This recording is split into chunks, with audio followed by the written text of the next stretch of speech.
जब BP high होता है तो वो हमारी किडनीज को भी डैमेज करता है। वो किस तरह से असरअंदाज होता है किडनीज पर? जब ब्लड प्रेशर आपका शूट करता है उसके एक नुकसानात नहीं है, आपको किसी भी टाइम फालज का अटैक हो सकता है। गुर्दों का काम है फिल्टर करना। जब वो अच्छे तरीके से फिल्टर नहीं करते तो क्रिएटिनाइन और यूरिया अंदर रह जाता है, बल्कि इसे हम तो साइलेंट किलर कहते हैं। कोलेस्ट्रॉल बढ़ने की क्या वजूहात होती हैं? उसकी बुनियादी वजह में सबसे पहले फिजिकली एक्टिविटी कम हो चुकी है। एक टाइम वॉक करने वाला बंदा उसका कोलेस्ट्रॉल नहीं बढ़ सकता। इसके साथ एक बड़ा सादा सा नुस्खा बता है, उसमें क्या करना है। सर, जॉइंट पेन की बात हुई है। जॉइंट पेन आजकल नौजवानों को भी हो रही है, क्या वजह होती है? ज्यादातर है खाने हम खाते हैं मुर्गा नगजिया, fast food, junk food, bakery items वगैरह। पेन किलर हर वक्त खाना, ये भी जॉइंट पेन की बहुत बुनियादी वजूहात में से है। सूंड ले लें 50 ग्राम, काली मिर्च ले लें 50 ग्राम, सुरंजा शीरी ले लें 50 ग्राम। पाउडर करने के बाद एक कैप्सूल सुबह, एक दोपहर, एक शाम। बड़ी जल्दी आपके जो जॉइंट है उनकी पेन इंशाल्लाह खत्म हो जाएगी। नज़र भी हमारी इससे अफेक्ट होती है। जो लोग सजदा लंबा करते हैं, सजदे में ज्यादा देर तक रहते हैं, उनकी नजर भी जल्दी कमजोर नहीं होती। शैटिका पेन क्या है? इसकी क्या वजूहात होती हैं जब ये होने लगता है, और इसका नुस्खा क्या है? शैटिका पेन जो है ये अक्सर ऐसे अफराद को होता है जिनके अंदर ड्राइनेस बहुत होती है। दर्द कमर से स्टार्ट होती है और पूरी टांग में जाती है। अच्छा, इसमें हमारे पास जब पेशेंट आता है तो हम इसका हिजामा करते हैं। अस्सलाम वालेकुम। शिफा नेचुरल्स पॉडकास्ट में मैं हूं आपके साथ कंज़ा बशीर, और इस वक्त मेरे साथ मौजूद हैं हकीम फरहान साहब। और आज हम इनसे पूछेंगे कि हिकमत में ब्लड प्रेशर, शुगर और हार्ट के जो मरीज़ होते हैं उनका क्या इलाज बताया जाता है। सर, बहुत शुक्रिया आपका हमें वक्त देने का। सर, कहिएगा कि हिकमत में ब्लड प्रेशर का क्या इलाज है? रब्बि इश्रह ली सदरी वयस्सिर ली अमरी वहलुल उक़दतम मिन लिसानी यफ़क़हू क़ौली रब्बि ज़िदनी इल्मा। ब्लड प्रेशर जो है ये एक सिम्टम्स है। आपके अंदर कोई ना कोई बीमारी चल रही होती है जिसका ये पता देती है कि आप अपना टेस्ट करवाएं किस जगह पे मसला आ रहा है, ताकि उस चीज़ का इलाज करवाया जाए तो आपका ब्लड प्रेशर ठीक रहे। अगर आपका मुसलसल ब्लड प्रेशर हाई रहता है तो इसको इग्नोर ना करें। इसका मतलब होता है कि आने वाले वक्त में आपको किडनी फेलियर हो सकता है, आपके गुर्दे बिल्कुल ख़त्म हो सकते हैं। इसलिए जब भी ब्लड प्रेशर आपका हाई हो, फौरी तौर पे चेकअप करवाएं।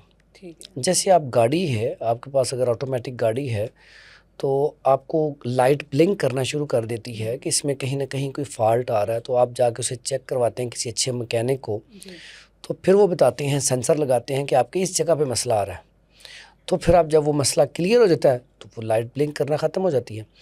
इसी तरह जब ब्लड प्रेशर आपका हाई रह रहा है, आप देखेंगे ब्लड प्रेशर हाई किस वजह से हो रहा है। बाज़ुकात होता है टेंशन, परेशानी, बाज़ुकात स्टमक की वजह से होता है, बाज़ुकात ये किडनी अगर क्रिएटिनाइन और यूरिया बढ़ना शुरू हो जाए तो इस वजह से होता है। तो इसलिए जो इसमें फॉल्ट हो उसका इलाज किया जाए तो ब्लड प्रेशर नॉर्मल हो जाता है। और ब्लड प्रेशर के लिए एक बड़ा कमाल का और अच्छा नुस्खा है जिससे फौरी तौर पे ब्लड प्रेशर कंट्रोल हो जाता है, नॉर्मल रहना शुरू हो जाता है, और इसमें किडनी को भी नुकसान नहीं होता। अक्सर औक़ात एलोपैथिक की जब दवाई हम खाते हैं मुसलसल ब्लड प्रेशर की, तो उससे किडनी को नुकसान होता है। लेकिन हर्बल में एक ऐसा ज़बरदस्त जादुई नुस्खा है कि जिससे आपका किडनी भी ख़राब नहीं होगा, और ये नुस्खा सिर्फ आप 1-2 माह इस्तेमाल कर लें, उसके बाद ये भी छोड़ दें। नुस्खा क्या है? उसमें संदल सफ़ेद 50 ग्राम, उसके बाद असरोल वो भी 50 ग्राम, उसके बाद धनिया 50 ग्राम, ज़ीरा सफ़ेद 50 ग्राम और सब्ज़ इलायची 50 ग्राम। ये 5 चीज़ें हैं। इसका फ़ाइन पाउडर कर लिया जाए। 500 mg का कैप्सूल भर के सुबह शाम एक कैप्सूल इस्तेमाल कर लिया जाए। तो अगर एक खाना खाने से 1 घंटा पहले इस्तेमाल किया जाए तो बहुत बेहतरीन रिज़ल्ट आता है। तो इस नुस्खे को इस्तेमाल करने से आपका ब्लड प्रेशर जो है वो बिल्कुल नॉर्मल रहना शुरू हो जाएगा। ठीक है, ये दोनों के लिए, जिनका हाई रहता है और जिनका लो रहता है? अच्छा, ये हाई ब्लड प्रेशर के लिए है। ठीक है। अगर ब्लड प्रेशर लो रहता है तो उसमें लौंग, दालचीनी और जावित्री, एक तो इसका एक कैप्सूल बना कर रख लें जिसमें जावित्री 10 ग्राम, लौंग 20 ग्राम, दालचीनी 30 ग्राम, इसका फ़ाइन पाउडर कर लें, और एक कैप्सूल 500 mg का सुबह शाम इस्तेमाल करवाया जाए। वैसे इससे भी बेहतरीन और तेज़ रिज़ल्ट है। आपके पास अगर नमक हो तो नमक का कैप्सूल भर के इस्तेमाल कर लें, बीपी फ़ौरन पूरा हो जाएगा। अगर नीचे है तो पूरा हो जाता है। ये नमक एग ज़्यादा हाई नहीं करता? नहीं, उससे बैलेंस पे आ जाएगा। जिसका रहता ही लो है तो उसको तो ज़रूरत है उसकी, उससे पूरा हो जाएगा। अगर उसको और अच्छा करना है तो उसमें पुदीना, अजवाइन और नमक और काली मिर्च, ये बराबर वजन लेके इसका फाइन पाउडर कर लें, तो ये कैप्सूल भर के रख लें। एक कैप्सूल सुबह शाम लें, इससे जो ब्लड प्रेशर लो रहता है पूरा हो जाएगा। और लो ब्लड प्रेशर अक्सर रहता है खुराक की कमी की वजह से, तो यहाँ पे आप अपने खुराक की कमी को भी पूरा करें। ऐसे पेशेंट को चाहिए वो तला भुना गोश्त इस्तेमाल करें, ठीक है, बादाम की गिरी का इस्तेमाल करें, ठीक है, जिससे ऐसी चीज़ों का इस्तेमाल करें जिससे तकवीयत मिले, पट्टों में ताकत आए, नींद पूरी की जाए, तो इससे ब्लड प्रेशर पूरा रहना शुरू हो जाता है। जब ब्लड प्रेशर हाई रहता है या लो रहता है, ये और भी बीमारियों को असरअंदाज होती हैं, जैसे हार्ट की बीमारी होगी उस पर भी असरअंदाज होता है, तो उसमें क्या हिकमत में इलाज? अगर मुसलसल ब्लड प्रेशर लो रह रहा है तो इसका मतलब है आपका दिल कमज़ोर हो रहा है, आपकी किडनी कमज़ोर हो रही है। किसी भी टाइम या तो दिल आपका बिल्कुल साथ छोड़ देगा या किडनी साथ छोड़ देगी। इसलिए ऐसा पेशेंट जिसका मुसलसल ब्लड प्रेशर लो रहे, उसे चाहिए कि अपने टेस्ट वगैरह करवाता रहे, अपना ट्रीटमेंट लाजमी करवाए। उसमें फिर हम कहते हैं अगर तो ब्लड प्रेशर मुसलसल कम रह रहा है, मुरब्बा आमला ऐसी बेहतरीन चीज़ है, ये दिल के पट्ठों को तकवीयत देता है। अगर आपकी पल्स रेट 60 से कम आ रही है तो फिर समझ लिया आपका दिल के पट्ठे वीक हो रहे हैं। तो ऐसा पेशेंट जो होता है वो फैसला करने की कुव्वत भी कम हो जाती है, डर खौफ रहना शुरू हो जाता है, टेंशन परेशानी शुरू हो जाती है। और अगर आपकी पल्स रेट ऐसा पेशेंट उसकी कम होते होते 40 से कम आ जाए तो फिर ऊपर आना मुश्किल हो जाता है। तो ऐसे में पेशेंट को अगर मुरब्बा आमला सुबह नाश्ते में दिया जाए और मुनक्का रात को 3 दाने या 5 दाने भिगो दिए जाएं, सुबह वो मुनक्का भी खा ले और पानी भी पी ले, या मुनक्का वैसे ही 3 से 5 दाने या 10 दाने रोज़ाना इस्तेमाल कर लिए जाएं, तो इससे एक तो दिल को तकवीयत मिल जाएगी।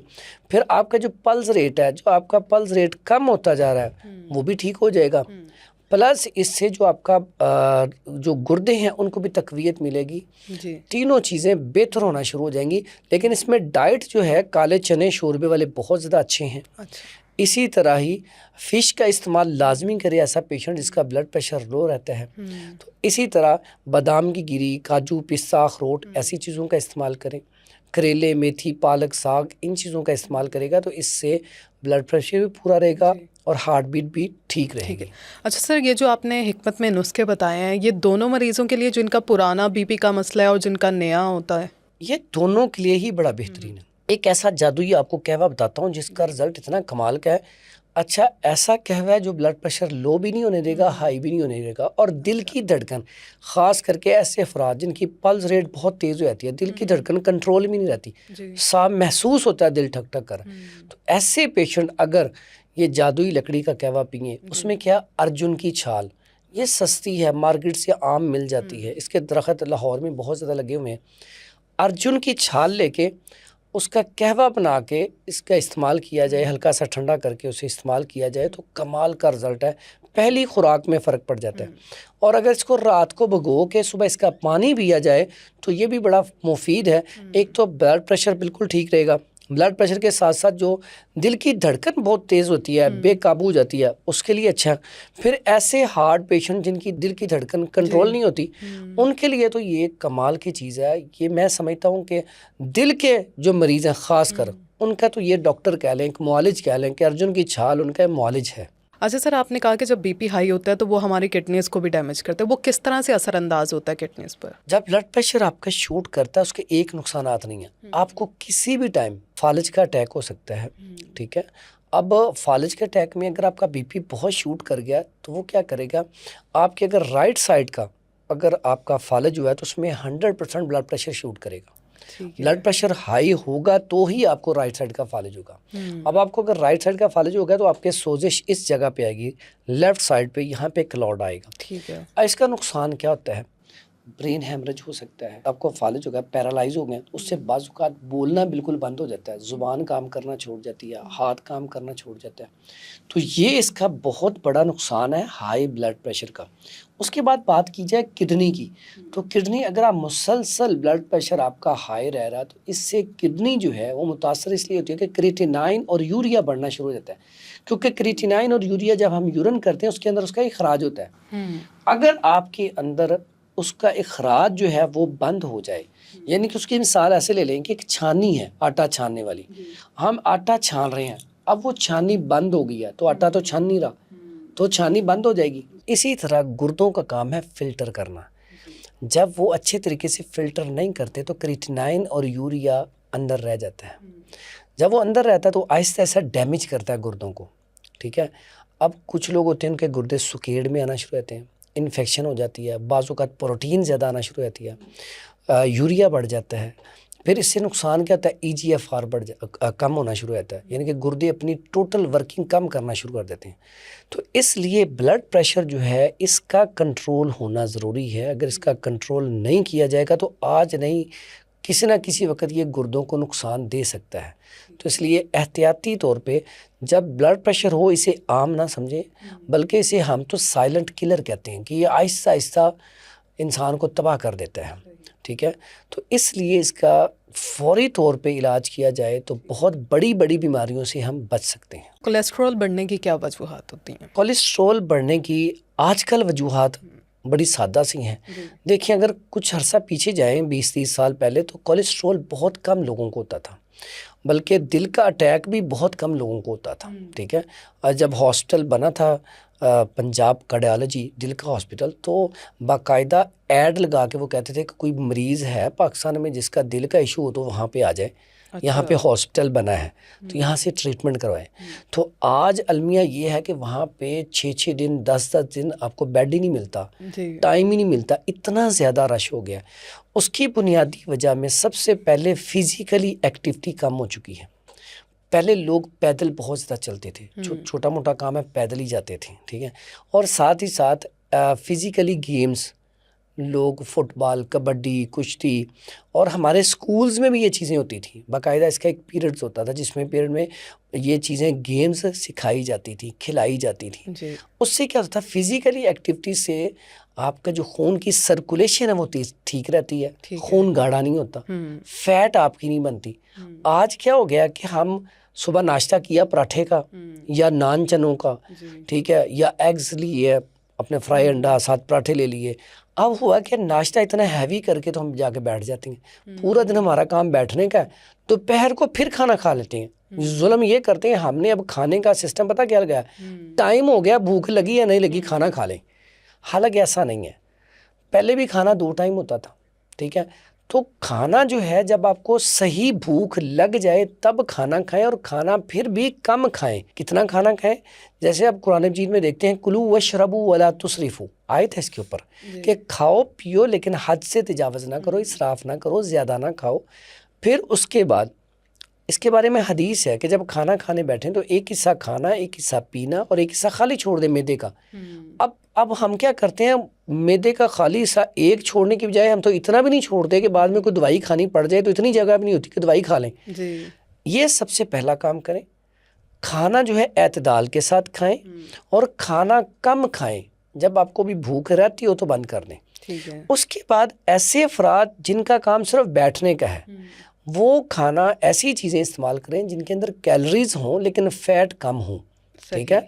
तो उसके बाद वॉक लाजमी करें, सुबह और शाम 2 टाइम या कम से कम 1 टाइम वॉक करने वाला बंदा उसका कोलेस्ट्रॉल नहीं बढ़ सकता। और जब कोलेस्ट्रॉल बढ़ता है तो लीवर फैटी होता है। अब जब लीवर के ऊपर फैट आती है, कोलेस्ट्रॉल बढ़ता है, तो अगला नुकसान क्या होता है, HbA1c बढ़ना शुरू होता है, तबीयत शुगर की तरफ जाना शुरू हो जाती है। फिर जो कोलेस्ट्रॉल का सबसे बड़ा नुकसान है, दिल का अटैक पैदा करता है, क्योंकि खून की रवानी को रोकता है। जब रोकेगा तो ब्लॉकेज आ सकती है, जब ब्लॉकेज आएगी तो फिर आपका दिल का अटैक आपको हो जाएगा। सिस्टम डैमेज हुआ तो वो सारे सिस्टम को डैमेज तबाह कर देगा। इसलिए जब कोलेस्ट्रॉल बढ़ता है तो साथ ही ट्राइग्लिसराइड भी बढ़ जाता है।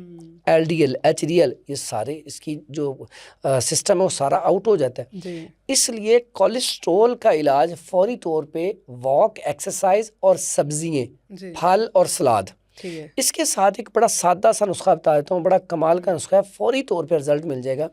उसमें क्या करना है, पुदीना, ठीक है। अजवाइन और सौंफ और मेथी दाना, कलवंजी, 5 चीज़ें हैं। इसमें एक छोटी सी सब्ज़ इलायची, बाकी 3-3 चुटकी, जी एक सब्ज़ इलायची डाल लें, सही। 1 गिलास पानी लें। अब उसको उबलना, पानी गर्म करना शुरू करें। जब उबलना शुरू हो जाए तब ये चीज़ें डाल के ऊपर से ढाँप दें, ढक्कन दे दें, नीचे से आँच बंद कर दें। कहवा जब भी पीना हो उसको स्टीम के ऊपर, भाप के ऊपर बनाएं, जी क्योंकि जब भी आप उसे पकाते रहेंगे वो कड़वा हो जाएगा। अच्छा। फिर आपका दिल नहीं करेगा पीने को, फिर आप इससे मुतनफ़र हो जाएंगे। फिर जब बहुत ज़्यादा कड़वा हो जाता है तो फिर बाज़ुकात इंसान जब पीता है तो दिल की धड़कन तेज़ हो जाती है, लोग फिर कहवा जा से भागते हैं। इसलिए स्टीम से बना होगा, खूबसूरत खुशबू होगी उसकी, जो स्टीम है उसको भी ले, उसकी खुशबू है उसको भी महसूस करें। जी फिर आप उसे कोशिश करें चीनी के बगैर पिया जाए, अच्छा। गुड़ डाल लिया जाए या शहद डाल लिया जाए या वैसे पी लिया जाए। कोलेस्ट्रोल का बेहतरीन इलाज है ये कहवा, अगर इस्तेमाल किया जाए तो इससे बड़ी जल्दी कोलेस्ट्रोल जो है अपनी असली हालत पे आ जाता है। लेकिन शर्त यही है, fast food, junk food, bakery items, ठंडा पानी, आइसक्रीम और दूध वाली ज़्यादा अशिया, कस्टर्ड, सवैयाँ, साबूदाना, राइस वगैरह, इनको भी साथ कम करना है। ठीक है। तो फिर आपका आहिस्ता आहिस्ता कोलेस्ट्रोल बिल्कुल नॉर्मल पोजीशन पे आ जाएगा। अच्छा सर, आपने कहा कि ठंडा पानी या आइसक्रीम ये किस तरह से अफेक्ट करते हैं हमारे? अच्छा, ठंडी चीज़ें, अब फॉर एग्जांपल हम किसी भी दावत पे जाते हैं या शादियों पे जाते हैं, हम क्या करते हैं, राइस खाए, ऊपर से कोल्ड ड्रिंक पी ली। अब राइस जो है बलगम पैदा करता है, रतूबत पैदा करता है। हमने ऊपर से ठंडी आइसक्रीम, ऊपर से ठंडी हमने वो कोई कोल्ड ड्रिंक पी ली, ठंडा पानी पी लिया। अब वो क्या करेगा, वो जाके इनको जमा देगा। हम जो भी इस्तेमाल करेंगे, जैसे बर्फ़ है, उसको हम पानी को अगर धूप में रखें तो वो मेल्ट हो जाता है, अगर उसे उठा के फ्रिज में रख दें तो वो जम जाता है। इसी तरह क्या होता है कि अब हमारी वॉक तो है नहीं, एक्सरसाइज है नहीं, हमने वो खाना खाया, अब वो उसको फैट बनानी शुरू कर देगा, वो डाइजेस्ट नहीं होगा। ठंडा पानी? हाँ जी, ठंडा पानी, खास करके ठंडा पानी तो अक्सर औकात गर्मियों में, अब देखें लोगों को फालिज का अटैक क्यों हो जाता है एकदम, बाहर से गर्मी से आए, आता ही फ़ौरन ठंडा पानी पिया, उसने क्या किया, खून वाली नालियाँ सारी ये तंग कर दी, सुकेड़ पैदा किया और जी फालिज हो गया। इसीलिए तो कहते हैं, बड़े लोग कहते थे जब आप बाहर से आए, गर्मी से आए, पहले थोड़ी देर तक बैठें, उसके बाद पानी पिएं, ताकि आपकी बॉडी, आपका टेम्परेचर बिल्कुल ठीक हो जाए। उसके बाद आप पानी पिएंगे तो तबीयत ख़राब नहीं होगी। ऐसा ही समझ लें कि इंसान एसी से बाहर निकले धूप में, ठीक है, धूप से फ़ौरन एसी में आए तो पट्ठों के अंदर कमज़ोरी आ जाती है, मसल्स आपके वीक हो जाते हैं। तो इसी तरह क्या होता है, जब आप ठंडा पानी पीते हैं तो जो वेन्स होते हैं उनके अंदर सुकेड़ पैदा हो जाता है। फिर आपका कभी भी याद रखें, आप ठंडा पानी पिएंगे तो उसके बाद आपको ना गले से कीड़ा आना शुरू हो जाता है, बलगम रेशा महसूस होता है, ठीक है। जैसे राइस खा लें तो अक्सर औकात आपके ना गले में रेशा महसूस होता है। तो इसी तरह हम मिजाज चेक करते हैं, जब कोई भी चीज़ आप खा रहे हैं ना, आपने चेक करना है चीज़ ठंडी है, गर्म है या खुश्क है या तर है। तो किस तरह अंदाज़ा लगाते हैं, जैसे आप फ़िश खाएं, मसाले वाली फ़िश खाती है, आपको प्यास लगना शुरू हो जाती है, इसका मतलब क्या है, ये खुश्की पैदा कर रही है। इसी तरह हम जब राइस खाते हैं तो राइस खाने के बाद मुंह से पानी आना शुरू हो जाता है, इसका मतलब इसके अंदर क्या, तरी ज़्यादा है। तो आप इससे भी अंदाज़ा कर सकते हैं कि हमारी बॉडी के अंदर तो पहले ही रतूबत ज़्यादा है, तो अगर हम ये चीज़ खाएंगे तो इससे और ज़्यादा रतूबत पैदा होकर कोलेस्ट्रॉल बढ़ना शुरू हो जाएगा, ट्राइग्लिसराइड बढ़ना शुरू हो जाएगा। तो इसलिए ऐसी चीज़ें खाने से इज्तनाब करें, तो इससे कोलेस्ट्रॉल आपका नॉर्मल पोजीशन पर रहेगा। कुछ जगह भी ऐसी हैं जहाँ पे डाइट एक ही जैसी रहती है, वो खाने में चावल ही खाते हैं, उनको भी क्या चावल छोड़ देने चाहिए? नहीं, चावल के बारे में ना एक बड़ी मशहूर कहावत मैंने पहले भी एक दफ़ा सुनाई थी कि एक ना आके ना सवाल करता है पेशेंट, तो आगे जो जवाब देने वाला वो एक तबीब होता है, मुआलिज होता है और काबिल ज़हीन मुआलिज होता है। वो ना उससे बात करता है, चावल मैं बड़े शौक़ से खाता हूँ, तो चावलों के बारे में बताएं कैसे है। तो वो बताने लगे कि जो चावल खाने वाला बंदा ना, उसके घर चोरी नहीं होती। वो बड़ा खुश हुआ, ये क्या बात है, चावल खाने से इतना बड़ा फ़ायदा।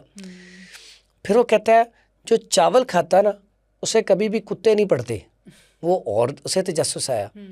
कहता तीसरी दफ़ा कहता है जो चावल खाता है ना वो जल्दी बूढ़ा नहीं होता। अच्छा। वो बड़ा खुश हुआ, मैं तो चावल बड़े खाता हूँ, तो ये तो बड़ी मुफीद चीज़ है। तो उसने कहा कि उसके घर चोरी क्यों नहीं होती? कहता वो जो चावल ज़्यादा खाता है ना वो अक्सर खांसता रहता है, तो वो रात को जब खांसी करता ना तो चोर समझता है ये तो जाग रहा है, वो डरता, चोरी नहीं करता। फिर उसके बाद उसने कहा ये लॉजिक क्या है कि कुत्ते नहीं पड़ेंगे? तो कहता जब चावल खाता है ना जो बंदा ज़्यादा, तो वो छोटी, अभी उसकी उम्र इतनी नहीं होती तो उसके हाथ में सोटी आ जाती है, उसके जोड़ कमज़ोर हो जाती हैं, वो डंडा हाथ में पकड़ता है। इस वजह से भी उसको ना कुत्ते नहीं पड़ते कि उसके हाथ में सोटी होती है, तो वो डरते होते हैं हमें ना मार दे। तो तीसरा उसने कहा वो जल्दी बूढ़ा क्यों नहीं होता? बूढ़ा पहले ही मर जाएगा तो बूढ़ा कैसे तो होगा? देखें आपको भी जवाब का पता चल गया कि वो बूढ़ा क्या पहले ही मर जाएगा। अब आपने जो सवाल किया कि क्या राइस ऐसी भी जगह है जहाँ पे खाए ही राइस जाते हैं, अब उसको बड़ा गौर से समझें। वो राइस कैसे खाते हैं और हम राइस कैसे खाते हैं। अच्छा। अब जो कश्मीरी लोग राइस बहुत खाते हैं वो पहाड़ों पे रहते हैं, उन्होंने नीचे उतरना है तो 2-3 किलोमीटर नीचे जाना है किसी काम के लिए, ऊपर जाना है तो फिर 2-3 किलोमीटर ऊपर पहाड़ के ऊपर चढ़ना है। उन्होंने राइस खाए, डाइजेस्ट हो गए, हाँ जी, हजम हो गए। क्या हम चावल खा के पहाड़ों पे चढ़ते हैं? नहीं। चढ़े तो हमें भी कुछ ना हो। उसके बाद लोग बात करते हैं कि हम साया मुल्क है बांग्लादेश, वहाँ पे खाते चावल हैं। हाँ जी। आप उनका कभी स्टाइल देखिए, वो चावलों के ऊपर फिश डाल के खाते हैं जी। अब फिश क्या करती है? रतूबत को खुशक करती है। अच्छा। मैंने अभी थोड़ी देर पहले बताया था। जी जी। अब राइस जो है उन्होंने रतूबत पैदा की, फिश ने उसको खुशक कर दिया, वो मोतदिल हो गया जी। अब ना उनको फैट आएगी, ना उनका कोलेस्ट्रोल बढ़ेगा, ना वो मोटे होंगे। देख लें वो स्लिम स्मार्ट होते हैं। क्योंकि अगर हम भी राइस बनाएं उपले, उसके ऊपर फिश डाल के खाएं, कोई नुकसान नहीं होगा। सही। हमारा स्टाइल क्या है? हमने राइस खाने ऊपर दही बल्ले डाल के, ठीक है, या उसके बाद कोल्ड ड्रिंक पीनी है, ठीक है, या उसके बाद ठंडा पानी पीना है, ठीक है। ये जो तरीके हैं ये गलत है। फिर जब हमने खाने तो अच्छे खासे टका के खाने, स्पाइसी, फिर हमने वहीं लेट जाना है जी। फिर हमने ये होता ना कि चलो राइस खा ली, अब हम थोड़ी देर बाद थोड़ी सी चहलकदमी कर लें, सवाल ही नहीं पैदा होता। और आप कभी भी आजमा लें, राइस ज़्यादा खाने के बाद सुस्ती पैदा हो जाती है, दिल ही नहीं करता उठने को। तो इसलिए राइस खाएं लेकिन एतदाल के साथ। पहले अगर हम थोड़ा सा पीछे जाएं तो जब हमारे घरों में चावल बनते थे तो उसमें काली मिर्च का इस्तेमाल ज़्यादा होता था जी, साबुत जी, ज़ीरा सफ़ेद ज़्यादा डाला जाता था, बादियाँ खटाई डाली जाती थी, तेज़ पत्ता डाला जाता था। अब ये कहने को मसाले हैं, ये सारी चीज़ें प्रॉपर इलाज है। अब ये सारी चीज़ें ये डलती थी तो इससे उसके अंदर जो रतूबत है वो कम हो जाती थी, उसके साइड इफ़ेक्ट कम हो जाते थे। तो या तो हम वो सारी चीज़ें डालें, फिर चनों वाले चावल खाएं आप, काले चने, वाइट चने, चनों वाले चावल आपको नुकसान कम देंगे क्योंकि चने भी रतूबत को खुशक करते हैं। फिर उसके बाद आप पुलाव बना लें, देसी मुर्गी डाल के बना लें, वो भी आपको कम नुकसान देगा। यानी कि आपने राइस खाने हैं तो आप कोई चीज़ साथ ऐसी रखें, जैसे लोग मसर चावल खाते हैं। हाँ जी। अब मसर चावल में भी मसर जो है इसका मिजाज जो है गर्म है और खुश्क है, तो वो नुकसान नहीं होने देता। जो आपका रतूबत पैदा होनी है ना उसको एतदाल पे कर देता है। राइस खाएं लेकिन ये नहीं कि डेली बेसिस पे राइस ही खाते जाएं, ये बहुत बड़ा अलमिया है। हम रोज़ाना की बुनियाद पे एक एक चीज़ खाई जा रहे हैं, ये नुकसान देती है। सही। मैं कहता हूँ कोई भी दवाई रेगुलर इस्तेमाल ना करें, क्योंकि आपकी बॉडी को रब ने इसलिए नहीं बनाया कि आप दवाइयाँ खाएं, चाहे वो हिकमत की हो, एलोपैथिक की हो, होम्योपैथिक की हो। मुसलसल दवाई नुकसान देती है। इसी तरह मुसलसल एक ही ग़िज़ा खाना नुकसानदेह है। जैसे आप मटन या बीफ कितनी अच्छी चीज़ है, अगर हम ईद कुर्बान पे अगर हम ज़्यादा गोश्त खा लें लगातार 5-7 दिन 10 दिन, तो क्या नुकसान होता है? पेचिश लग जाती है, आंतों में इन्फेक्शन हो जाता है, स्टूल बार बार आना शुरू होता है, पेट में दर्द होकर मोशन आना शुरू होता है। यानी कि हमने सिर्फ चंद दिन लगातार खाया, तो जो बंदा डेली खाई जाएगा उसको नुकसान नहीं होगा। अच्छा, इसमें कोई भी ग़िज़ा मुसलसल इस्तेमाल नहीं करनी चाहिए, ठीक है, बदलते रहना चाहिए। पहले अगर हमारे बाउजदाद देखें, घर में पूरे हफ्ते में घिया कद्दू भी बनता था, टिंडे भी बनते थे, बिरयानी भी बनती थी, गोश्त भी बनता था, काले चने भी बनते थे, मसर भी बनते थे, वाइट चने भी बनते थे। आप अपना ऐसा डाइट प्लान तैयार करें पूरे हफ्ते का जिसमें हर तरह की चीज़ आए। हाँ जी। आपको देखें बॉडी में विटामिन की भी ज़रूरत है, जिंक की भी ज़रूरत है, प्रोटीन की भी ज़रूरत है, फाइबर की भी ज़रूरत है। तो हमें सारे मिनरल्स भी चाहिए, हमें हर चीज़ खानी चाहिए। रब ताला ने हर चीज़ खाने के लिए पैदा की है। जी। और ख़ास करके आप जिस जगह पे रह रहे हैं, आपके करीब जो सब्ज़ी और जो फल पैदा हो रहे हैं वो आपके लिए सबसे अच्छे हैं। सही। क्योंकि अल्लाह ताला ने, देखे ना, किसी मुल्क में कोई चीज़ ज़्यादा होती है, किसी शहर में कोई चीज़ ज़्यादा होती है, तो उसके रहने वालों के लिए रब ताला ने वो चीज़ें पैदा की हैं। जब हम एक जगह पे रह रहे हैं तो दूसरी जगह की चीज़ खाते हैं तो अक्सर उससे हमें बीमारी पैदा हो जाती है जी। क्योंकि वो रब ने उनके लिए पैदा की थी। ठीक है। इसी तरह जैसे अब अरब कंट्री में जब पाकिस्तानी लोग जाते हैं तो अरब जी। कंट्री में अक्सर उनकी तबीयत अपसेट हो जाती हाँ है। जी। उसकी बुनियादी वजह क्या? Environment change. जी। ठीक है। उनकी ग़िज़ा चेंज। ठीक है। अब उतनी हम खजूरें खाएं, कहवे पिए और ऑलिव ऑयल इस्तेमाल करें तो हमारी तो तबीयत ख़राब होना शुरू हो जी, जाएगी। बहुत ही माइल्ड खाना है वहाँ यस। का। तो अगर वो इधर आके हमारी चीज़ें ज़्यादा खाएंगे तो वो बीमार हो वो भी जाएंगे। खराब तो होंगे। इसलिए आपके मौसम के लिहाज से जो सब्ज़ी हैं टका के खाएं, मौसम के लिहाज से जो फल हैं वो भी ज़्यादा से ज़्यादा खाएं, क्योंकि रब ने उस मौसम में आपके लिए पैदा किए हैं, तो आपके लिए ज़रूरी हैं तो पैदा हुए हैं। तो इसलिए आपको वो चीज़ें खाएं तो आप बीमारियों से बच सकते हैं। डाइट मेंटेन करके रखें अपने। अच्छा सर, यूरिक एसिड कैसे बढ़ जाता है? यूरिक एसिड ना, अल्लाह ताला ने एक सिस्टम बनाया है जो हम जिगर जो है बाइल पैदा करता है, गर्मी पैदा करता है। तो फिर हम जब यूरिन करते हैं, स्टूल पास करते हैं तो उसमें उसका इखराज भी होता है। अगर हम जो चीज़ खाएं उसका इखराज सही तरीके से नहीं होगा तो हमारे अंदर वो चीज़ें रुकना शुरू हो जाएंगी। अब यूरिक एसिड में जो क्रिस्टल्स हैं वो रुकना शुरू हो जाते हैं। जी। आपके जितने जॉइंट हैं उनके अंदर जब वो रुकेंगे तो उसका नुकसान क्या होगा? जॉइंट पथरा जाएंगे, हार्ड हो जाएंगे। तो उससे क्या होगा? पेन शुरू हो जाएगी। सबसे पहले तो इन्फेक्शन शुरू होती है। यूरिक एसिड जब भी बढ़ेगा सबसे पहले अंगूठे के अंदर दर्द शुरू होती है। अच्छा। पहले अंगूठे के अंदर दर्द होगी, उसके बाद आपकी ये जो उंगलियां हैं, हाँ बिल्कुल, पाँव के अंगूठे में पहली दर्द शुरू होगी। उसके बाद आपके जितने जॉइंट हैं छोटे ये सूज जाएंगे। बाजू का ऐसा होता है, पेशेंट आता है जी रात को हम बिल्कुल ठीक सोए हैं, सुबह उठे हैं हाथ ही नहीं बंद हो रहा और इतनी शदीद तकलीफ है कि बर्दाश्त से बाहर है। पाँव भी स्वेल हो जाते हैं। पाँव भी स्वेल हो जाती हैं। तो यूरिक एसिड भी अगर मुसलसल रहे तो ये किडनी फेलियर का सबब बन जाता है। अच्छा। ठीक है। और जॉइंट के लिए तो इतना नुकसानदेह कि अगर इसका इलाज ना करवाया जाए तो आहिस्ता आहिस्ता फिर आपके जोड़ टेढ़ा होना शुरू हो जाती हैं। ठीक है। पता कैसे चलता है कि हमारा यूरिक एसिड बढ़ के? इसका सबसे बेहतरीन आसान सा कुलिया, एक तो आपके अंगूठे के अंदर दर्द रहना शुरू हो जाएगा, दूसरा आपकी स्वेलिंग रहना शुरू हो जाएगी, आपके जॉइंट में पेन रहना शुरू हो जाएगा, तीसरा आपको यूरिन भी बाजों का जल के आना शुरू हो जाएगा या पीला आना शुरू हो जाएगा। ठीक है। तो जिस्म जो है वो बुखार वाली कैफियत रहना शुरू हो जाएगी। हर टाइम जैसे बुखार नहीं होता, बंदा दिल करता है बस बैठा रहूं, टेक लगा लूं, लेट जाऊं, ये सूरत हाल। बाज़ लोगों को स्टूल आता ही नहीं है, बाज़ लोगों को बार बार स्टूल पास होता है पेट में दर्द हो के। अच्छा। ठीक है। तो इसमें क्या करना है, जब आपको पता चल गया, इतना कमाल का इलाज है। मैं अक्सर कहता होता हूँ जो भी पेशेंट आते हैं, आपने ये कप पीना है कहवे का, कप ख़त्म होने से पहले दर्द ख़त्म हो जाएगी इंशाल्लाह। ठीक है। आप सुबह उठे हैं, आपके हाथ स्वेल हैं, आप एक कहवे का कप बनाएं। 2 तरह का कहवा बताता हूँ मैं, एक सुबह ले लें, एक शाम ले लें, अल्लाह के हुक्म से फौरी रिजल्ट लें। एक तो आप सौंफ, अदरक और सब्ज़ इलायची, इसका कहवा बना के अभी आपने कप पीना है, ख़त्म नहीं होना तो आपकी जो सोजिश है वो भी उतर जाएगी और दर्द भी ख़त्म हो जाएगी। अच्छा। ये इतनी जल्दी रिजल्ट देता है। सही। ठीक है। उसके बाद है पुदीना, अजवाइन और सौंफ। इतना कमाल का रिजल्ट है कि अगर आप इसका कहवा बना के इस्तेमाल करते रहें तो आपका uric acid Aahista Aahista uric acid बिल्कुल नॉर्मल पोजीशन पे आ जाएगा और आपको कोई दवाई नहीं खानी पड़ेगी।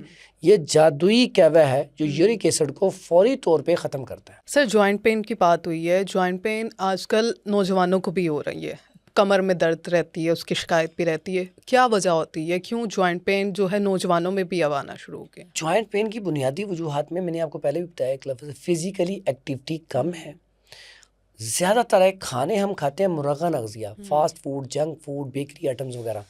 अब जितनी मुरगन चीज़ें हैं ये इससे गर्मी पैदा होती है।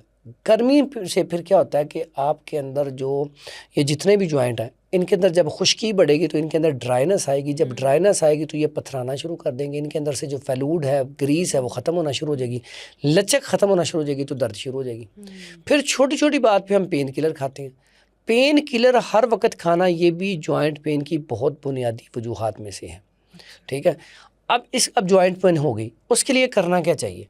बड़ा सादा सा एक नुस्खा बताता हूँ, इतना कमाल का है कि मैं अक्सर कहता हूँ, आपको कह दिया किसी ने कि आप अपने घुटने चेंज करवा दें, तो अगर आप ये नुस्खा इस्तेमाल करवाएंगे तो घुटने चेंज नहीं करवाने पड़ेंगे, आपके घुटने बिल्कुल ठीक हो जाएंगे।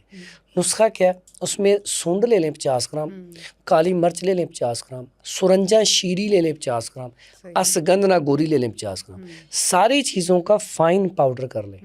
पाउडर करने के बाद एक कैप्सूल सुबह, एक दोपहर, एक शाम नीम गर्म दूध के साथ, अगर दूध में हल्दी भी ऐड कर ली जाए तो बड़ा कमाल का रिजल्ट मिलेगा। और साथ इसके पुदीना, अजवाइन, सौंफ और अदरक इसका कहवा बना के पिया जाए तो बड़ी जल्दी आपके जो जॉइंट हैं उनकी पेन इंशाल्लाह ख़त्म हो जाएगी। लेकिन इस दौरान मुरगन अग़ज़िया बंद कर दी जाए, फास्ट फूड बंद कर दिया जाए, जंक फूड बंद कर दिया जाए। अगर ये सारी चीज़ें बंद करेंगे तो फिर इसका रिज़ल्ट बड़ा ज़बरदस्त और फौरी तौर पर रिज़ल्ट मिलेगा। और अगर किसी ने ये बंद ना करना हो तो फिर ज़ाहिर बात है, दवाई का असर तो होता है लेकिन वो काफ़ी अरसा टाइम ले जाता है, बाज़ुकात फिर मर्ज़ जल्दी ठीक नहीं होता। और जॉइंट पेन तो ऐसा है, रह जाए तो रह ही जाता है। एक वक्त आता है कि इंसान महंगी से महंगी पेन किलर खा के भी फ़र्क नहीं पड़ता, इंजेक्शन लगवा के भी फ़र्क नहीं पड़ता। उस वक्त फिर हालत ये होती है, जिसके जॉइंट पेन होती है वो ना बैठ सकता है ना लेट सकता है, इतनी ज़्यादा पेन होती है कि चीखें मारता है। तो फिर हम उस वक्त कहते हैं कि इसका साथ हिजामा भी करवाएं, फिर हम हिजामा करते हैं, हिजामा के साथ फिर दवाई देते हैं। पहले दिन से फौरी तौर पर रिलीफ मिलना शुरू हो जाता है। कमर में हर वक्त दर्द रहना भी जॉइंट पेन में आता है? कमर में दर्द की बहुत सारी वजूहात हैं। बाज़ औक़ात आपका वेट ज़्यादा हो जाए, कमर में दर्द शुरू होता है। L4, L5, S1 में फ़र्क है। और जो ख़वातीन हैं, बाज़ औक़ात सजीरियन जब होता है उस वक्त वो इंजेक्शन लगता है तो उसकी वजह से भी हो जाती है। बाज़ औक़ात आप बैठने का एंगल ठीक नहीं है, आप जब बैठते हैं तो कभी बिल्कुल ऐसे बैठ जाते हैं, कब आगे को बैठते हैं या उठते हैं तो आपका एंगल सही नहीं होता, ठीक है, इसकी वजह से भी हो जाता है। तो इसमें से जो मसला हो उसका इलाज किया जाए। इसमें एक नुस्खा बता देता हूँ। L4, L5 के लिए, कमर के दर्द के लिए, ऐसा कमर का दर्द जो सालों से जा ही नहीं रहा, ठीक है, या ऐसी ख़वातीन जिनको इंजेक्शन लगा था तो उन्हें पता है कि इसकी तकलीफ़ कितनी, वो कितने सालों तक दर्द नहीं जाता, तो उसके लिए बड़ा सादा सा नुस्खा है। उसमें ले लें असगंधना गोरी 50 ग्राम, ठीक है, खार खस्क 50 ग्राम और सूंड 50 ग्राम। ये 3 चीज़ें लेके इसका फ़ाइन पाउडर कर लें। फिर इसका अगर इस्तेमाल किया जाए, चम्मच का चौथाई हिस्सा 1 गिलास नीम गर्म दूध के साथ, दूध में अगर हल्दी शामिल कर लें तो बड़ा कमाल है।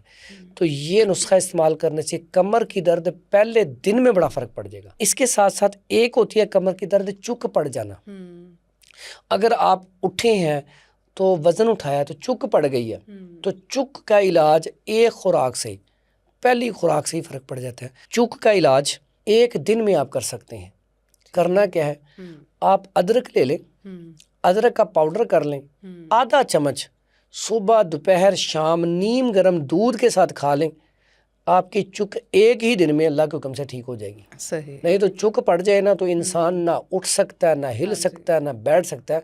चुक का बड़ा सादा और बेहतरीन इलाज सूंड है। अच्छा सर, ये बीमारियों के साथ ही शुगर की बीमारी भी लग जाती है, कुछ को जेनेटिक होती है और कुछ को नहीं होती है। जिनको नहीं होती है उनकी क्या वजह होती है शुगर आने की? ऐसा होता है कि शुगर ना इसकी टाइप 1, टाइप 2 और फिर हामला ख़वातीन को बाज़-औक़ात हमल के दौरान शुगर हो जाती है। अब वो जो शुगर होती है वो ख़ुद ब ख़ुद डिलीवरी के बाद ख़त्म हो जाती है। वो भी एक थोड़ा सा इशारा देती है कि कल को आपको शुगर हो सकती है। आजकल माशरे में ज़्यादातर लोगों को टाइप 2 है, टाइप 1 बहुत कम लोगों को है। टाइप 1 होती है जो आपको पैदाइशी तौर पे हो जाए या छोटी उम्र में ही आपको शुगर हो जाए। जो टाइप 2 होती है वो ज़्यादातर लोगों को 20-25 साल, 30 साल के बाद होती है। अच्छा। अब इस टाइम जो पेशेंट है वो सबसे ज़्यादा टाइप 2 का है। ये जो अक्सर लोग आप नुस्खे सुनते हैं जी, फ़लाँ नुस्खा इस्तेमाल किया उससे शुगर नॉर्मल पे आ गई, तो कई तो ऐसे ब्लंडर मार देते हैं जी, वो शुगर की दवाई, उससे तो शुगर ही ख़त्म हो गई। अब शुगर ख़त्म नहीं होती जी, शुगर का बैलेंस हमने क्लियर करना है कि शुगर अगर ख़त्म होगी तो फिर भी तो डेथ ही होनी है, अगर अब बहुत हाई होगी तो वो भी नुकसान होगा। शुगर का एक लेवल है, 70 से लेकर 100 तक या 110 तक शुगर नॉर्मल है। ठीक है, तो इतनी, अगर 70 से कम होगी तो चक्कर खा के बंदा गिर जाएगा, उससे चला ही नहीं जाएगा। अगर उसकी शुगर हाई रहना शुरू होगी तो उससे भी इंसान को चक्कर आएंगे, कमज़ोरी हो जाएगी, नकाहत हो जाएगी, वो भी किडनी को नुकसान होगा, दिल को नुकसान होगा। इसलिए शुगर को बैलेंस करना है। तो टाइप 2 शुगर आजकल ज़्यादा होने की मेन वजह क्या है? हमारा एक तो पाकिस्तान में रहते हुए परेशानियां भी बहुत ज़्यादा हैं, कुछ फाइनेंशियल परेशानियां, कुछ पेट्रोल के बम, कुछ बिलों के बम, इस तरह इनकी वजह से भी इंसान टेंशन ले जाता है, परेशानी ले जाता है। दूसरा, इससे भी ज़्यादा ख़तरनाक, जो हम खुराक खाते हैं उसको सही तरह डाइजेस्ट नहीं करते, वॉक नहीं है, एक्सरसाइज नहीं है, उसकी वजह से भी शुगर बड़ी जल्दी आती है, क्योंकि जिगर के ऊपर चर्बी आ जाती है। जब चर्बी आती है लिवर फैटी हो जाता है, जब लिवर फैटी होता है तो उसके बाद HbA1c बढ़ना शुरू हो जाता है। और हमारे यहाँ बहुत सारे लोगों को तो पता ही नहीं होता शुगर हो रही है, और शुगर हुई होती है 2-2 4-4 साल से उन्हें पता ही नहीं होता जी। तो मैं समझता हूँ ये जो टेस्ट है 3 माह वाला HbA1c, इस टेस्ट को कुछ 6 माह बाद या साल बाद ज़रूर करवा लिया करें। इससे आपको अंदाज़ा रहता है कि आपकी शुगर तो नहीं बढ़ रही। अगर बढ़ रही है तो अब ज़ाहिर बात परहेज़ करेंगे, साथ कोई नुस्खा इस्तेमाल करेंगे, नॉर्मल पे आ जाएगी। तो एक तो ये टेस्ट करवाएं। दूसरा, नींद की कमी, इसकी वजह से बहुत सारे लोगों को शुगर हो रही है। यानी कि नींद की कमी की वजह से ख़तरनाक बीमारी लगती है, वो क्या है? शुगर है। इसलिए नींद का पूरा होना ज़रूरी है। हमारे यहाँ नींद क्यों पूरी नहीं होती? पूरा दिन दफ्तर का काम, रात को जाके इंसान खाना खाता है, मोबाइल देखना शुरू कर देता है जी। अब मोबाइल जब आप देखना शुरू करते हैं, रील्स वगैरह, तो पता ही नहीं चलता 2-3 घंटे ऐसे गुजर जाते हैं। अब उसके बाद टाइम बचता है थोड़ा, वो थोड़ी देर आप सोते हैं, सो के आप काम पे चले जाते हैं, आप थक जाते हैं। जब थकते हैं तो फिर आप चाय वगैरह या कॉफ़ी वगैरह पीती हैं नींद को उड़ाने के लिए जी, एक्टिव रहने के लिए।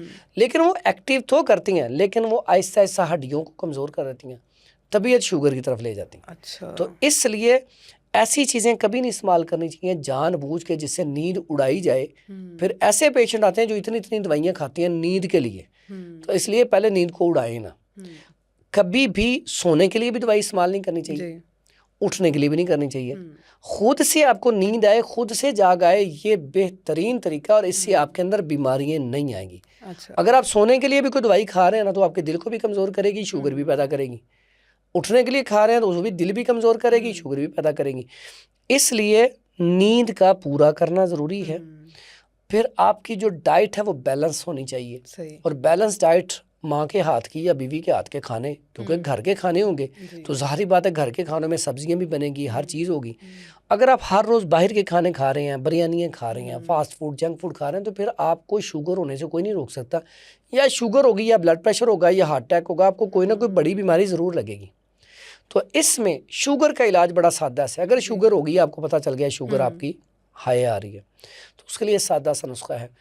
एक तो है तुख्मे सरस ले लें 50 ग्राम, गूंद किकर ले लें 50 ग्राम, कलवंजी ले लें 50 ग्राम, ठीक है, तुम्मा या तुम्मे के बीज ले लें 50 ग्राम। कमाल का नुस्खा, इसका फाइन पाउडर कर लें। 500 mg का कैप्सूल, सुबह शाम अगर एक कैप्सूल दिया जाए तो शुगर का बेहतरीन इलाज है। इससे शुगर नॉर्मल पोजीशन पे आ जाएगी। सही है।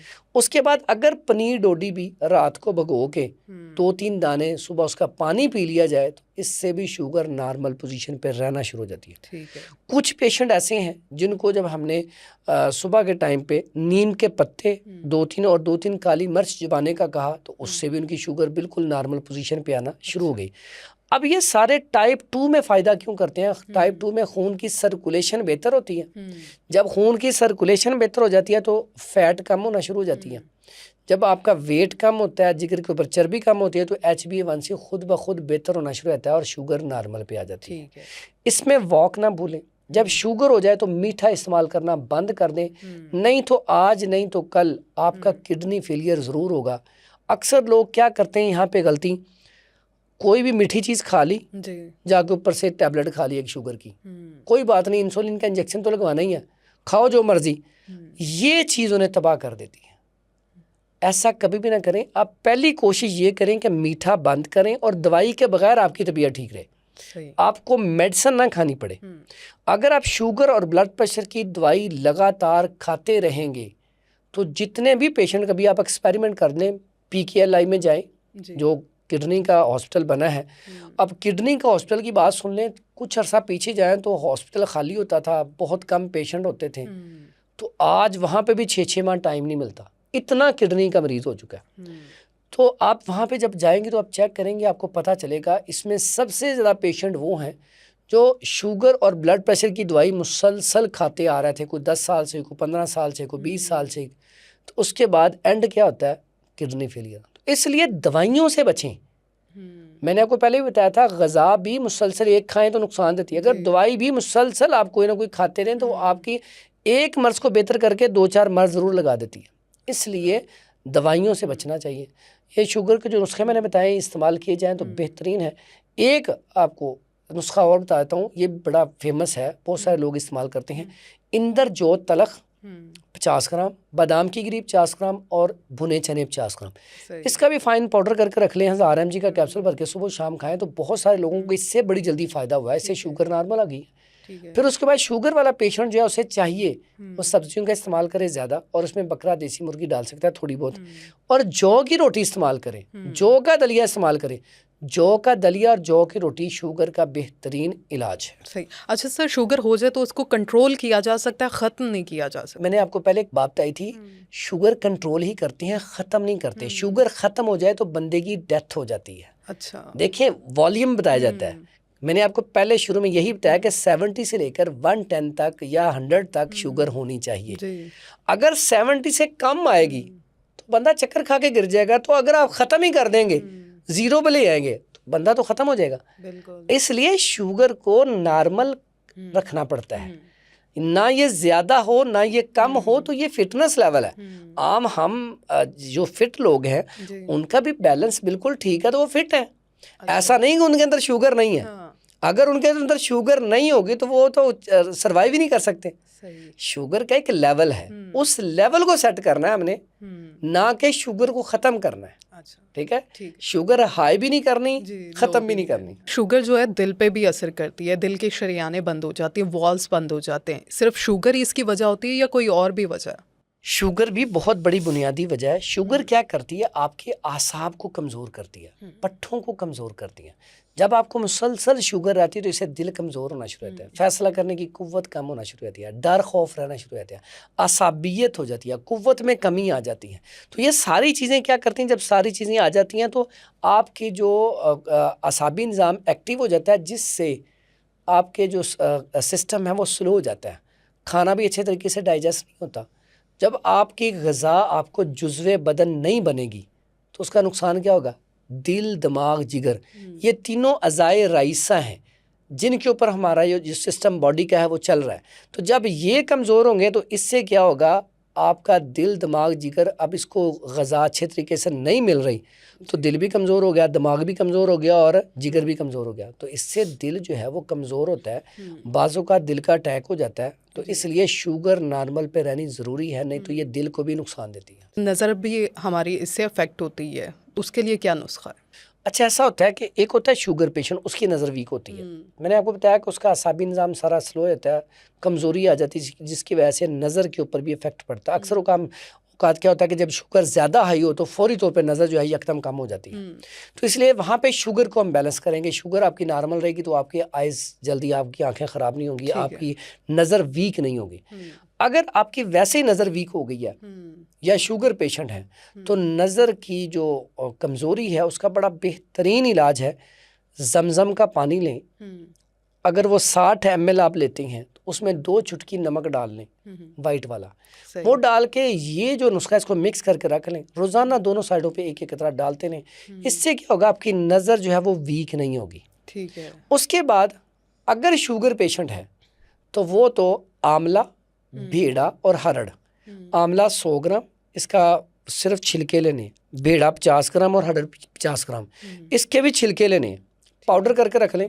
½ टीस्पून डेली रात को भिगो के सुबह इसका पानी पी लिया करें, या शाम को असर के टाइम पे या आधा चम्मच ले लिया करें। उनकी नज़र वीक नहीं होगी। अगर शुगर पेशेंट नहीं है तो फिर नाश्ते में मुरब्बा आंवला और रात को मुरब्बा हरड़ इस्तेमाल करना शुरू कर दें, नज़र कमज़ोर नहीं होगी। सही। पहले हमारे बुजुर्ग सुरमा इस्तेमाल करते थे, अब वो छोड़ गए हैं लोग जी। अगर सुरमा भी डेली बेस पे इस्तेमाल किया जाए तो आपकी नज़र वीक नहीं होगी। अच्छा। तीसरे नंबर पे जब बाहर निकलती हैं अक्सर डस्ट पड़ती है। जब डस्ट पड़ती है तो हम हाथ को ऐसे मसल लेते हैं, मसलना नहीं है। आइज़ बड़ी सेंसिटिव चीज़ है, इसको कभी भी मसले ना। आप पानी लें, जो लोग तो नमाज़ पढ़ते हैं 5 वक़्त मुँह धोते हैं, उनकी आइज़ जल्दी ख़राब नहीं होती। और जो लोग सजदा लंबा करते हैं, सजदे में ज़्यादा देर तक रहते हैं, उनकी नज़र भी जल्दी कमज़ोर नहीं होती, क्योंकि जब आप सजदे में जाती हैं खून की सर्कुलेशन दिमाग की तरफ बढ़ जाती है। उसे कभी भी देखें, आप ज़्यादा देर सजदे में रह के उठेंगे, उसके बाद देखें आपकी आइज़ रेड महसूस होंगी, क्योंकि खून की सर्कुलेशन बहुत बेहतर हो जाती है। तो इससे जब आपकी खून की सर्कुलेशन बेहतर है तो यकीन करें आपकी नज़र वीक हो ही नहीं सकती। तो यहाँ पे एक तो सजदा लंबा करें, फिर आँखों को कोशिश करें आप दिन में 4-5 दफ़ा ठंडे पानी के या सादा पानी के छींटे ज़रूर मारें, लेकिन पानी भी सही होना चाहिए, क्योंकि हमारा पानी भी सही नहीं है। तो यहाँ पे भी पानी भी अच्छा हो, साफ़ सुथरा हो, तो उसके छींटे मारे जाएं तो बेहतरीन है। या अर्के गुलाब अच्छा लेके तो उसके छींटे मार लिए जाएं तो ये भी अच्छा है, उससे आंखें आपकी साफ़ रहती हैं। जब आपकी आंखें साफ़ रहेंगी, डस्ट जो है उन्हें ज़्यादा टच नहीं करेगी, तो उससे भी आप बड़ी जल्दी आपकी आइज़ ख़राब नहीं होगी, नज़र आपकी जल्दी वीक नहीं होगी। ठीक है, नज़र वीक होने के बायस फिर सर में भी हर वक्त दर्द रहता है? बिल्कुल ऐसा है। बाज़-औक़ात पेशेंट आता है, मुझे वाइट कलर का मोतिया हो गया है, बाज़-औक़ात आते हैं हमें ब्लैक कलर का मोतिया हो गया। तो ऐसी सिचुएशन में अगर वाइट कलर का मोतिया हो जाए तो बड़ा सादा सा सिंपल सा इलाज है, बड़ा ऐसे लोगों ने सराहा, बहुत सारे लोग ऑपरेशन से बच गए जी। अगर आपको डॉक्टर ने कह दिया ना ऑपरेशन, आप पहले ये 1.5-2 माह इस्तेमाल करें, इंशाल्लाह आपको ऑपरेशन नहीं करवाना पड़ेगा। ठीक है। सफ़ेद मोती का करना क्या आपने, शलजम जब मार्केट में आ जाए तो ताज़ा शलजम लें, उसमें सलाई लकड़ी या स्टील की लेके ना उसके अंदर दाखिल करके वो आपने आइज़ में लगानी है। 2 दिन एक शलजम इस्तेमाल करें और मुख्तलिफ जगह से आपने सिलाई लगानी है। 2 दिन में 2 दफ़ा आप लगाएंगे, 2 दिन बाद शलजम चेंज कर लें। ठीक है। ये अमल आपने सिर्फ 1.5-2 माह करना है, इंशाल्लाह सफ़ेद मोतिया जो है वो ख़त्म हो जाएगा, सफ़ेद मोतिया नहीं रहेगा। साथ शुगर पेशेंट के लिए भी मैंने नुस्खा बता दिया। आम पेशेंट सुबह नाश्ते में मुरब्बा आमला और रात को मुरब्बा हरड़ का इस्तेमाल ज़रूर करें। ठीक है। उसके बाद लोग अक्सर कहते हैं काला मोतिया जो है ये भी ख़त्म हो जाता है। अच्छा। इसमें क्या करना है, खालिस शहद, ये शर्त है, अगर खालिस शहद ना हो तो ये नुस्खा इस्तेमाल ना करें। खालिस शहद बेरी का लें और रोज़ाना अपनी आइज़ में लगाना है, सलाई के साथ लगा दें, ड्रॉपर में डाल कर रख लें, दोनों साइडों पे एक एक ड्रॉपर डाल दें। उसके बाद एक है अदरक लेके ना बड़ा सला पीस घर में रख लें, उसमें भी सलाई दाखिल करें, दाखिल करके वो सलाई आपने आंखों में पहले वो लगानी है एक दफ़ा दोनों साइडों पे, उसके बाद आपने थोड़ी देर बाद शहद डाल लेना है। ये अमल आप 3 से 6 माह कर लें, इंशाल्लाह जो काला मोतिया है वो आपका ठीक होना शुरू हो जाएगा और आप कहेंगे वाकई पहले दिन से नज़र को फ़र्क पड़ना शुरू हो जाएगा, आपकी नज़र बेहतरीन होना शुरू हो जाएगी। नज़र वीक होने के बाद सर में दर्द रहता है, माइग्रेन के भी इश्यूज रहते हैं, हेडेक रहती है, उसकी क्या वजूहत है? अगर सर दर्द रहता है तो इसका मतलब फिर वो क्या है कि सर कमज़ोर होना शुरू हो गया जी। अगर तो शुगर नहीं है तो फिर आप अतरीफुल उस्तुखुद्दूस माजून मिल जाता है, वो आधा चम्मच ले लें। इससे भी ज़्यादा अच्छा एक कहवा बताता हूँ जो माइग्रेन का इलाज है और इतना कमाल का इलाज है, 10-10 साल 20-20 साल हो गए लोगों को सर का दर्द नहीं ख़त्म हो रहा, तो ये नुस्खा इस्तेमाल कर लें, फौरी तौर पे सर दर्द ख़त्म हो जाएगा। ठीक है। उसमें क्या करना है, उस्तुखुद्दूस ले लें 1 छोटा वाला चम्मच, काली मिर्च ले लें 5 अदद और धनिया ले लें 1 छोटा चम्मच। इसका कहवा बना के जब सुबह ना सूरज निकलता है, सूरज निकलने से पहले 1 कप इसका पीना है और 3 दिन पीना है। 3 दिन में इंशाल्लाह पुराने से पुराना सर दर्द ख़त्म हो जाएगा। और अगर नज़र की कमज़ोरी की वजह से है तो उसमें क्या करें, बादाम की गिरी 50 ग्राम और उसके बाद सौंफ 50 ग्राम, धनिया 20 ग्राम, उस्तुखुद्दूस 20 ग्राम, बरहम डंडी 10 ग्राम, ये सारी चीज़ों का फ़ाइन पाउडर करें।